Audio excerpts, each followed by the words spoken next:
Έχει αλλάξει κάτι με αυτόν τον αγώνα? Πέστε μου τίμια. Μια απόδειξη ότι έχει αλλάξει είναι ότι ενώ την Τετάρτη αύριο δηλαδή θα συζητιόταν η αναθεώρηση του άρθρου 16 του Συντάγματος, το οποίο μιλάει για δημόσια και δωρεάν παιδεία, και είναι έγκλημα αν κάποιος βγαίνει και λέει ότι αυτό το θεωρεί ότι πρέπει να αναθεωρηθεί αυτό το άρθρο του Συντάγματος. Λόγω αυτής της κινητοποίησης των μαθητών κατέβαιναν κάτω 20.000 σε 950 σχολεία κλειστά. Αυτό το κλίμα δημιουργήθηκε ένα κλίμα φόβου προς την κυβέρνηση και γι' αυτό το λόγο μεταφέρθηκε το Γενάρη. Δηλαδή δεν είναι έτσι τους ήρθε ξαφνικά με πρόταση του ΠΑΣΟ και την αποδέχει η Δημοκρατία να το πάνε το Γενάρη. Είδαν ότι οι μαθητές αυτό που είπαμε δεν μασάνε. Έχουν ευθύνες και τα δύο κόμματα σας βοηθούν, το κόμμα σας στηρίζουν? Είναι κάποιοι που σαμποτάρει, κάποιοι που δεν σαμποτάρει?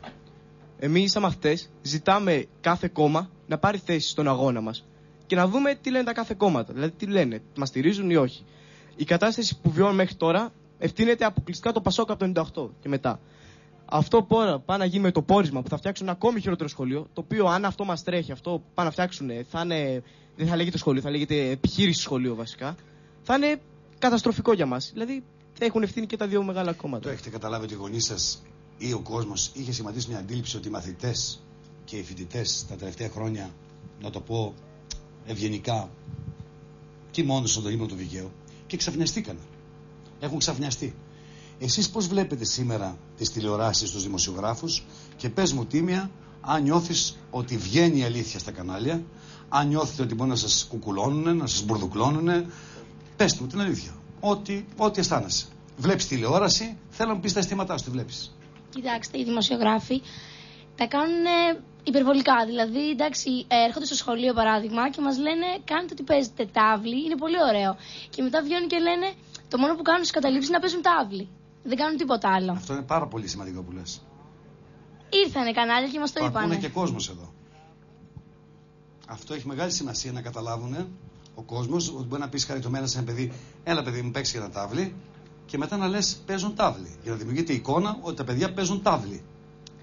Ναι, αυτό λένε. Και επίσης είπανε, ας πούμε, ήρθανε για ρεπορτάζ στο σχολείο μας και στο κλείσιμο λέγανε με τραγούδι κέφι και χορό περνάνε την ώρα τους, λέει, μαθητές στα σχολεία. Που δεν ισχύει κάτι τέτοιο.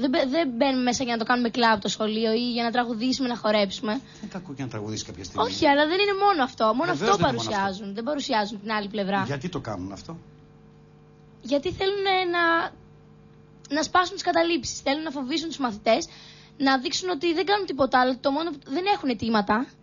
Ότι δεν έχουν αιτήματα οι μαθητές και το κλείνουν έτσι για να περάσουν την ώρα τους, για να χάσουν μάθημα, να χορέψουν, ξέρω εγώ. Και γενικότερα για να σπάσουν τις καταλήψεις, να δεχόμαστε επιθέσεις τέλος πάντων από τα κανάλια. Μάλιστα. Τι βαριέσαι στο σχολείο περισσότερο? Όποιος θέλει να μιλήσει. Τι συμβαίνει στο σχολείο σήμερα? Τι γίνεται μέσα? Τι διάλογο μαθαίνετε? Πες μου. Μαθαίνουμε. Ναι, Τίποτα. Τίποτα.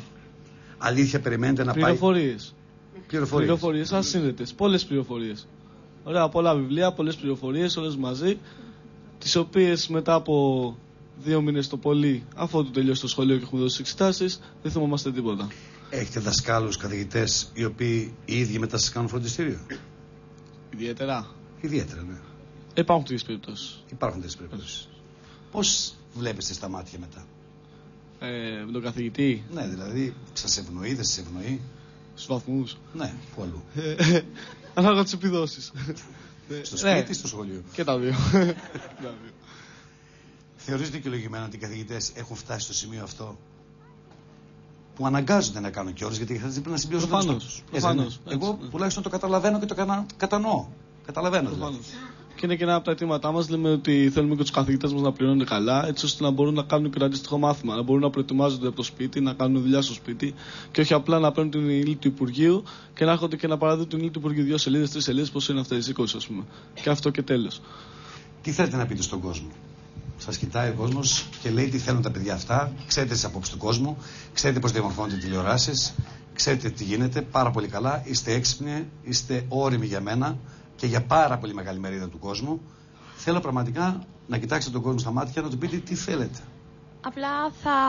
Απλά θέλουμε να ζητήσουμε να σταθούν στο πλάι μας, στους αγώνες μας. Αυτό, και να μας στηρίξουν. Και όχι να λένε ότι είμαστε υποκινούμενοι. Ωραία. Και ότι... Ποιος θέλει? Νομίζω πως ο κόσμος αυτό έχει αρχίσει και το καταλαβαίνει και είναι στο πλευρό μας. Εργατικά συνδικάτα, συλλόγοι γονέων είναι στο πλευρό μας και πιστεύουν και αυτοί όπως και εμείς ότι κάποια στιγμή θα δικαιωθούμε, γιατί τα αιτήματά μας είναι δίκαια και σίγουρα κάποια στιγμή ο κόσμος, και τον καλούμε στο να το κάνει αυτό, μελετώντας τα και καταλαβαίνοντας το νόημά τους, να έρθουν όλοι μαζί μας για να αγωνιστούμε. Αυτός ο γονέας που έκανε σήμερα ασφαλιστικά μέτρα, το είδατε στις ειδήσεις, για να σταματήσει η απεργία, τι έχετε να το πείτε? Τι να πω, ίσως ο άνθρωπος να έχει κάποιο εργοστάσιο και να μην τον ενδιαφέρει αν θα πληρώνει του κόσμου τα λεφτά για τα φροντιστήρια που πάνε τα παιδιά του. Μόνο έτσι, αλλιώς δεν μπορώ να το εξηγήσω. Ίσως να μην γνωρίζει τα αιτήματά μας. Θέλω ένα χειροκρότημα για τα παιδιά και τη στήριξή σας. Και θέλω να κλείσω με μια επιστολή ενός δασκάλου. Μπορείς να μου πάρεις την επιστολή? Έχω μια επιστολή ενός δασκάλου, για να μην αδικούμε και τους δασκάλους. Για πάει, πήγαινε, γιατί με έχετε ταράξει σήμερα. Το βρήκες την επιστολή? Είναι και λίγο δύσκολο. Τι να κάνουμε? Θα περιμένουμε. Πού είναι αυτή η επιστολή? Μας έχετε βάλει στις σκέψεις μέχρι να βρούμε την επιστολή. Και χαίρομαι, δεν βλέπετε ότι το κοινό εδώ σας παίρνει πάρα πολύ σοβαρά. Από εκεί που γελάγανε, αλλάξαν τα δεδομένα. Μπορούμε να το βρούμε? Δεν θα το βρούμε σήμερα μάλλον. Δεν το βλέπω, ήρθε η ώρα μου να κλείσω. Τι να κάνουμε, συμβαίνουν αυτά. Μέσα στη ζωή είναι. Έβαλα το Μητσοτάκη σήμερα. Θα μπλέξουν όλα. Για να έχουν και το θέμα με τις απεργίες των δασκάλων που καίει αυτό το διάστημα, τι θα γίνει? Αυτό θα περιμένει τους καθηγητές, δηλαδή, να μου. Για να έχουν και το θέμα με τις απεργίες των δασκάλων που καίει αυτό το διάστημα, λοιπόν, τι θα γίνει? Προχώρω. Διαβάζω την επιστολή μου στο κ. Σαββίδης. Γεια σας, φίλοι μου. Είμαι ένας δάσκαλος που κάθε πρωί για 6 ώρες ξερνάω το σωθικά μου σε μια σχολική τάξη με 28 παιδιά για να τα κάνω ανθρώπους. Με κατηγορούν ότι δουλεύω όλο 3 ώρες. Χώρια τα καλοκαίρια. Είμαι ένας δάσκαλος που μόλις γυρίσω στο σπίτι, κατεβάζω βιβλία, ψάχνω στο διαδίκτυο για υλικό, διορθώνω γραπτά και ετοιμάζω το υλικό μου για την επόμενη μέρα. Μέσα σε άλλες 3 ώρες. Με κατηγορούν ότι κάθομαι. Είμαι ένας δάσκαλος που μόλις παίρνω αύξηση, το λεγόμενο χρονοεπίδομα, κάθε 2 χρόνια 35 ευρώ, ο μισθός μου μειώνεται κατά 10, γιατί αυξάνονται οι κρατήσεις μου. Δεν είμαι όμως μόνο τα παραπάνω. Είμαι και σχολίατρος, παιδοψυχολόγος, κοινωνικός λειτουργός, λογοθεραπευτής, προγραμματιστής και ενίοτε ηλεκτρολόγος, ηλεκτρονικός, υδραυλικός, ελεοχρωματιστής, καθαρίστρια και πιστάτης. Πάρτε κόσμε. Όλα αυτά με 1.000 ευρώ. Είμαι ένας βλάκας ιδεολόγος που θεωρώ ότι είναι ντροπή να έχω δεύτερη απασχόληση και θα πρέπει να ασχολούμαι συνέχεια με αυτή την υπέροχη δουλειά, νιώθοντας στους ώμους μου το βαρύ φορτίο, αυτό με το οποίο με γεμίζουν 28 ζευγάρια μάτια. Είμαι ένας βλάκας ιδεολόγος που πιστεύω βαθύτερα ότι η παιδεία είναι δικαίωμα του κοσμάκι και όχι ένα ξεροκόμματο που του δίνουν χαριστικά.